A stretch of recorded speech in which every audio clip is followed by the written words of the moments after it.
o'clock on our Tuesday evening. I'm 10 Tampa Bay Chief Meteorologist Bobby Duskins. I'm just about here, guys. I made it. I found some model plots that we've been talking about. Ross and Ephraim, thank you for joining us once again tonight. We were talking about Tropical Storm Erin, and we were just kind of chatting back and forth right there and finding out where were the ensemble models. Well, I found it. I just made it. And so that's what we'll talk about tonight. All right? Good to see you guys. How are you doing, Ross? How you doing, Ephraim? Yeah, I'm doing good. I'm excited to be back with both of you here tonight. Good, good. Ephraim, how are you doing? You know, it's great to have both of you guys, but you know what?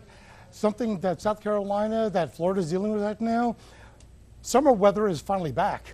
And it's hot, and it's humid, and it looks like it's going to be sticking around for a while before we even see anything that may be affecting any one of us from Erin.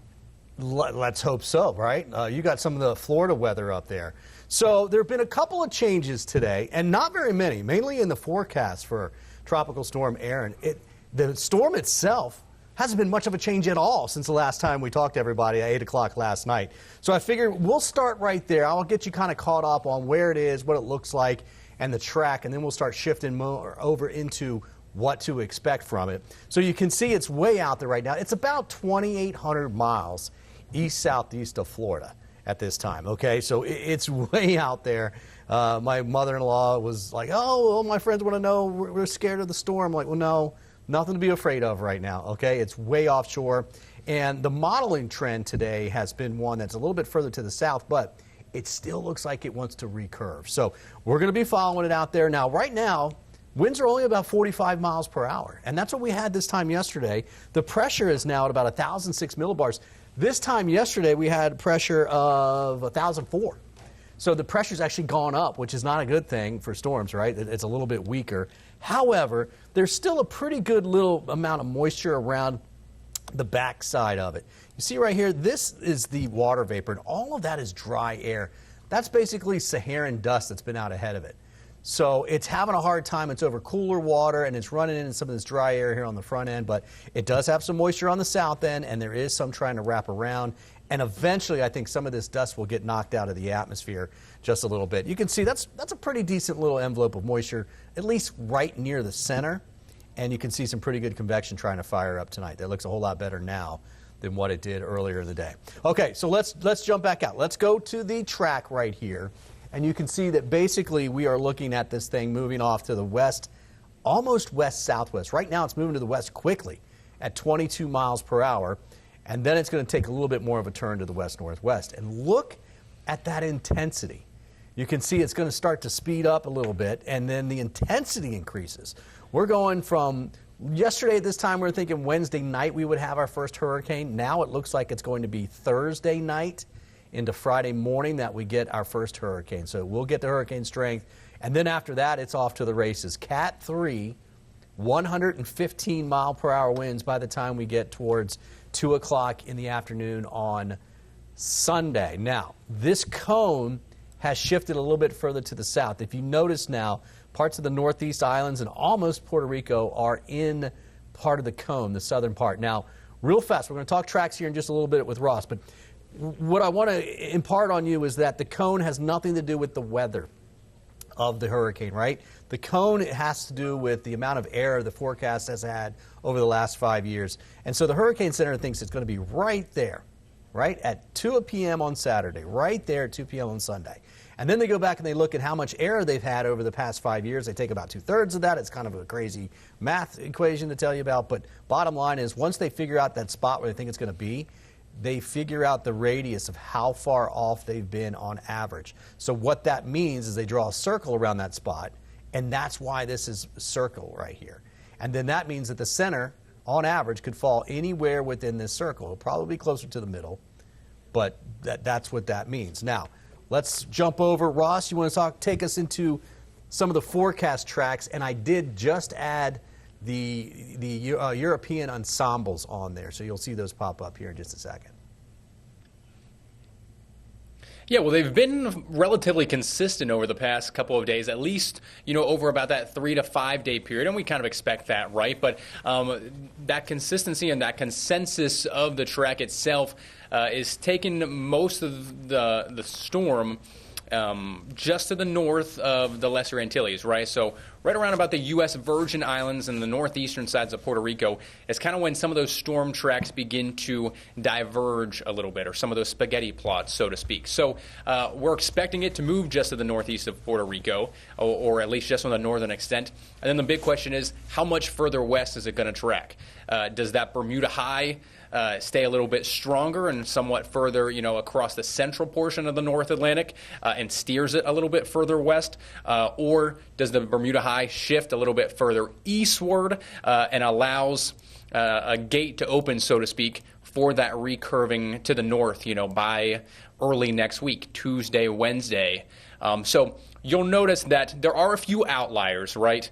Some of the forecast models and spaghetti plots do take it a little bit closer to the Bahamas and even to the eastern seaboard of the U.S. But that's why I use the term outliers. Again, the consensus of the majority of the ensembles and these forecast models are showing that recurving to take place. And yeah, there's Bobby showing you a lot of those. So again, we're expecting it to reach the northern side of the Lesser Antilles. From there, it's really just trying to decide how quickly it begins that return north. And typically, once the storms do begin to strengthen and they start to turn, to the right, they will slow down in speed a little bit. Like a car, you can't just pull the e-brake and take the corner at 80 miles per hour. More often than not, as the storms strengthen, the centrifugal force within them got to slow down a little bit to begin that right turn. So we'll see if that begins to occur and comes to fruition by the end of the weekend and even into early next week. But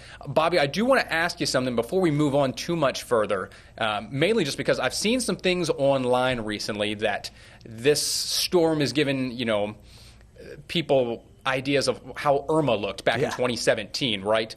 So I want you to just, and I didn't live here in Florida, when Irma impacted Tampa and a lot of folks. So can you maybe just get into a little bit of what is different with Erin in contrast to what, the placement of the Bermuda High was with Irma back in 2017 to maybe, not have people on edge thinking this is going to be an Irma situation all over again? Yeah, well, I just went back and looked because one of the initial within the first 24 hours, I think, of the cones of Irma, which was 2017, by the way, they had something, I can't remember, it kind of went like this. I think it was something like that. And what that did was, what it was trying to do was coming in, see this little dip that you see here? It was trying to do that little dip, okay, and then it was trying to come up and out, like you're seeing right here. And then it was saying, well, it's going to try and come up, but then a ridge builds over top of it so that it comes back to the west, then it will eventually come up, all right? That happened a couple different times, so much so that eventually it ended up coming all the way over and just doing something like this. All right, and so what you're seeing there is what Ross was just talking about. You get this high pressure system set down here. Excuse this rough drawing of it, but there's your high pressure, right? And you can't go into it, right? But you're trying to go around it, and then when you get around, then you can go all the way up and around it. But if this high pressure doesn't break down enough here in the middle and it actually extends a little bit out here, you're going to start to come up and then high pressure builds back over top of it, so then you go back over to the west. For instance, you get another high developing right here. So you try and come out because you come around, you see a little weakness in here, but you're too far to the west, you get right back underneath it, you come back down, and then you got to go back around again. That's essentially what Irma was doing. We don't have this second area of high pressure in place at this particular point. What we do have is one great big area of high pressure, right now at least, that extends something like this. All right? And then it actually, there's kind of another one sitting right here to it as well. But it's this area right in here that's going to break down. And then what we're going to be left with is a high pressure that is sitting something like this, and then another one that's sitting something like this. All right? That opens the door for this storm to recurve. Okay? And that's what we need. Now, since you brought up Irma, I'd be more concerned if this high was sitting or even coming into the southeast here, because it's not just what it is right now, but it's what the atmosphere is going to look like when that storm gets here. So if the storm is trying to come up and all of a sudden this high here sits over here, you're going to push it back down and then back around. I don't see that right now. None of the models are really seeing that. In fact, if you look at all these are the multiple runs of the European that's right here. You can see how many, that's Bermuda right here. And a lot of the runs are right there by Bermuda. That's further east than what the European model has been lately. But you can see there's a bunch that are still left out over here. So we'll have to see. The GFS models, they're right here near Bermuda, or maybe even the Ensemble's a little bit to the east of it. So yes, overall, this track today, these models have actually shifted a little bit further to the south, closer to the Northeast Islands here. But even having done that, they all have a pretty good right-hand turn to turn to the north eventually and recurve. So Ross, great question there, man. I saw that, and people were talking about it the other day, and I thought, oh no. So I went back and looked, and I was not too worried once I saw what the forecast was then and what it is now. Yeah. You know, Bobby, it's interesting that you were talking about the ensembles, because we go through and look at spaghetti plots all the time, and there's a reason why it's called spaghetti plots, but you've got so many variations of so many different models.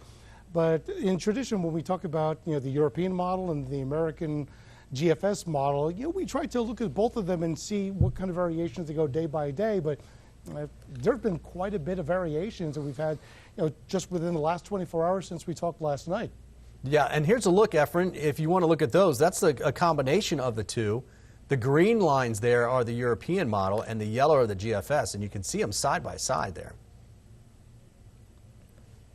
Now, if memory serves me correctly, last night, the GFS and the European models, position-wise by Monday, were actually flip-flop, where the Euro was more on the eastern directional, and the GFS was more on the western directional.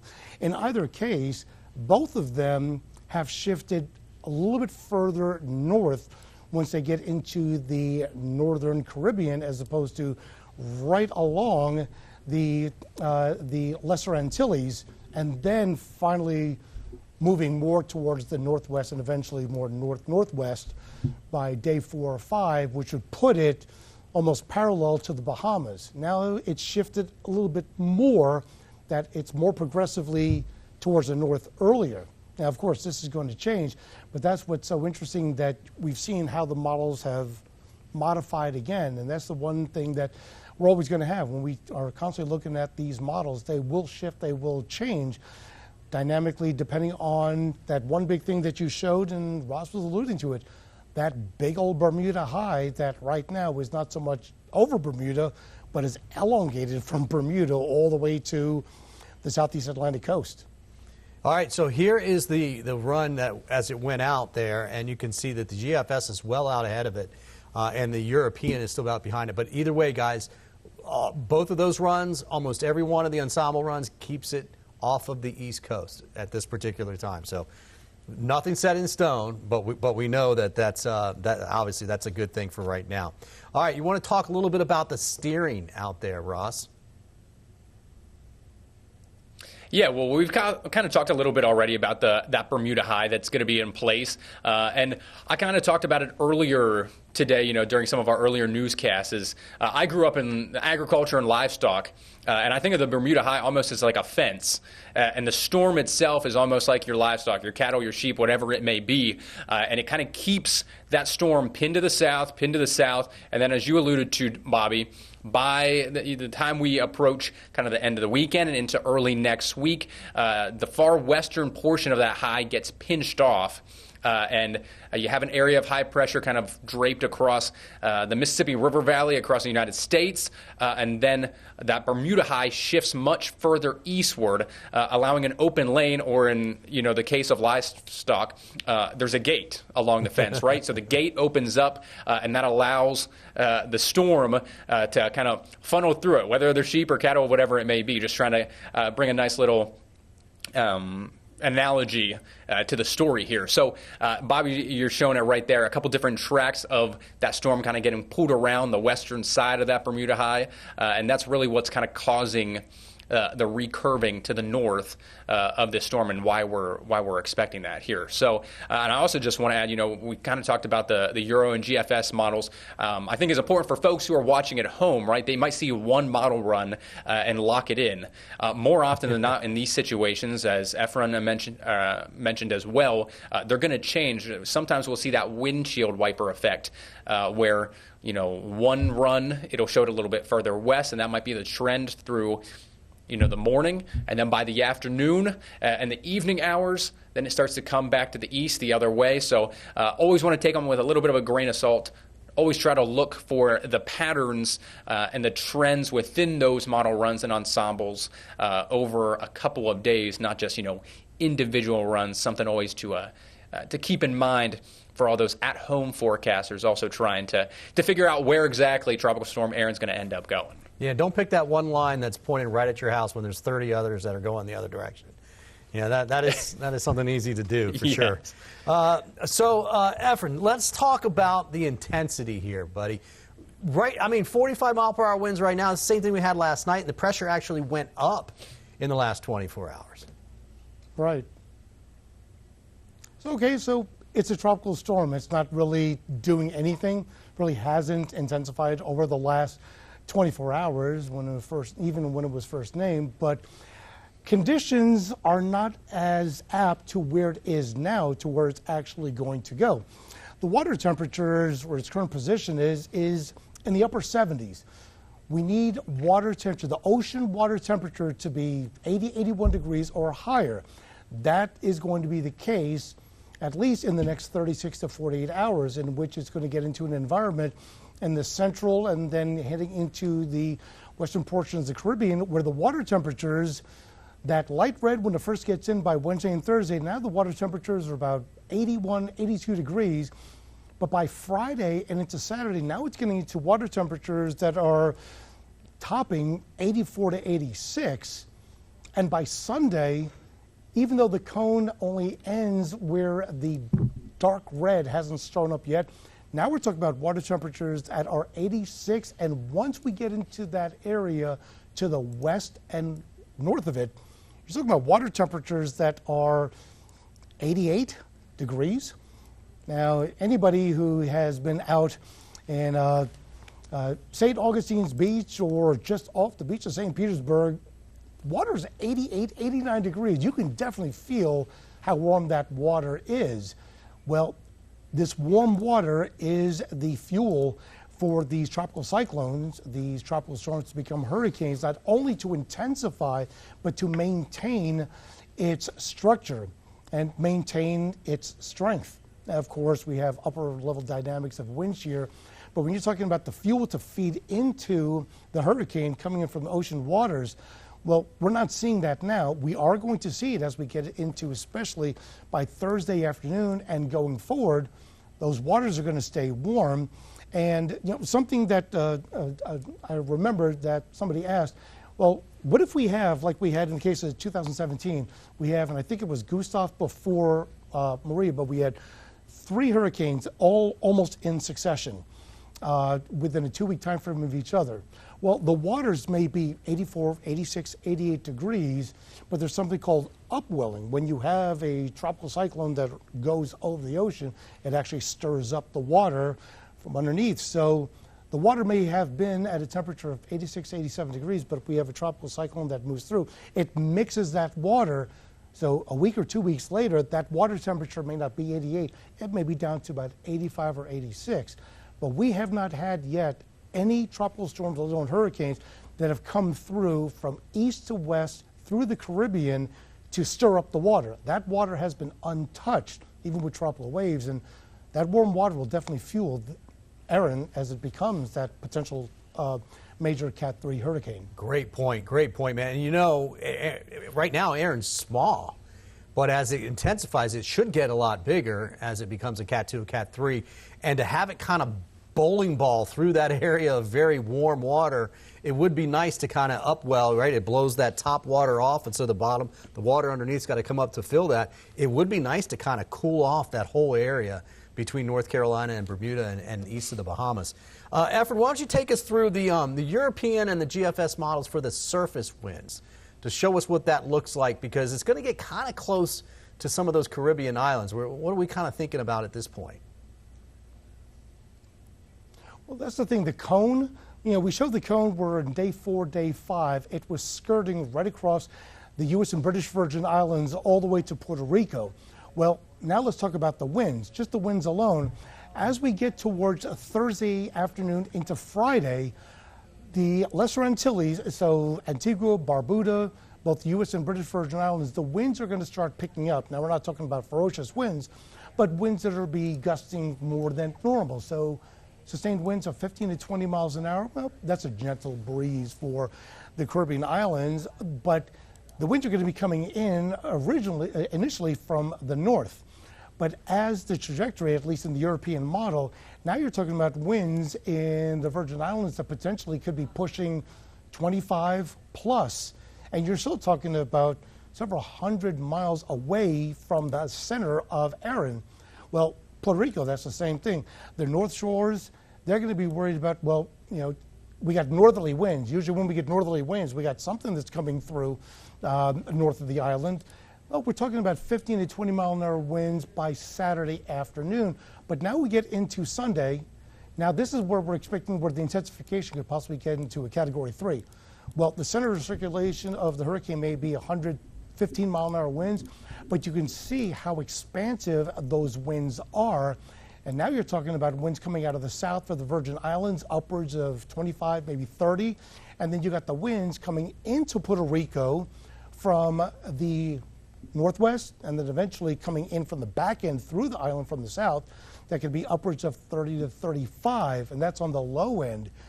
And as far as where the position is, that's going to be the greatest thing of what Erin's going to do to the Lesser Antilles. Now, once it starts getting north, at least the Bahamian Islands may be dealing with 25 to 30 mile an hour winds, but we're talking really far away, about 300 to 400 miles away. And now also we got to talk about what it's going to do to Florida. Well, the west coast of Florida, maybe gentle breeze coming out of the southwest, but when you talk about areas from Jacksonville Beach, St. Augustine Beach, all the way down to Melbourne, now you're talking about winds that are coming in out from the north that could be exceeding 20 to 25, maybe not big of a deal, but from Brunswick, Georgia, all the way to Myrtle Beach, and from Myrtle Beach, Grand Strand to the Outer Banks. Now you're talking about winds coming in from the north-northeast, 20 to 25 miles an hour. Now we're talking about the potential of riptides. Also, we're talking about the potential of high tides, where it could be exacerbated even by 2 or 3 feet. We're not talking about storm surge. We're now talking about the push of water coming in from the northeast. So everybody from the Outer Banks all the way down to east central coast of Florida, the winds are going to be enough that it's going to be an issue as far as riptides, and with onshore flow that'll be pushing even higher water levels as Erin moves off. The GFS almost on the same track, but keep in mind that the GFS is leaning a little bit more to the right or north of the track that the European model is doing. So yes, the winds are still going to be an issue, but not as much when we go from Friday to Sunday night from the U.S. Virgin Islands to Puerto Rico and even to Hispaniola, Dominican Republic, and Haiti. But it's getting bigger and wider, granted the fact that it's further north, but the American model puts the forecast winds, not only the intensity, but the expansiveness of the wind profiles exceeding 40 to 45, far wider than the European. But this track takes it to east of Bermuda. Well, Bermuda may not have the direct impact if it was on what they call the dirty side or the right side of a hurricane, but they're still going to have impacts from the winds. And that's going to be the biggest feature for really any of the Caribbean islands all the way up to Bermuda. Yeah, I mean, you right there, you're right. They're on the better side of the storm, according to the GFS, the worst side of the storm, according to the Europeans. So that's why we have time to watch these things. That's why they have to be prepared, just like we have to be prepared for anything that can happen. You were mentioning the rip currents out there, and I think that's actually going to be not only an issue for North Carolina down to Florida, but I think all the way up to the north. And I was kind of checking because my kids went back to school here in Florida yesterday, right? And then I checked with some friends in North Carolina, and they don't go back to school until the 25th there, and I think some spots up north are a little bit later than that. So before we leave everybody tonight, let's talk about after those waves that we're going to see. I'm going to go ahead and stop it here late Sunday night into Monday, and that's when the initial swell gets into that southeast coast. You can see the storm as well down here north of Puerto Rico at that time. So, Efren, how long does it look like this is going to last? You want to walk us through that? Well, that's the thing, that the storm swells, especially for the Caribbean islands. You're talking about a duration of possibly, on the low end, 12 to 18 hours. Now, it's first going to come in from the southwest and then turn out of the northwest. But as it approaches, if it's going to take the trajectory heading towards the Bahamas and then to the east coast of Florida, Georgia, and the Carolinas, now you're talking about wave heights that could be potentially pushing 6 to 7 feet, about maybe 10 miles off the shores of the southeast Atlantic. But when you get even further out, especially get closer to Bermuda, now you're talking about wave heights that could potentially be 10 to 12 feet. Yeah. That is going to be an issue, not only for shipping, but that's going to be an issue for our coast. It really is. I'm glad you mentioned shipping, because there's a lot of shipping channels out there between North Carolina and Bermuda. This map that you see right here shows the swell, and these folks are not getting any wind. It's going to be regular beach weather for them, but what's going to happen is the waves Sunday night and Monday are going to start to really pick up, and I think from the Carolina northward, Jersey Shore, Ocean City, Maryland, Montauk, all those areas up the north as well are going to have a lot of surf, which means a lot of rip current risks. So if you have any friends or family there, please give them the heads up to be careful this next week. Guys, thank you very much for joining us this evening. We'll be right back here tomorrow evening as well, and hopefully we have good news and more of a fact that this thing will turn.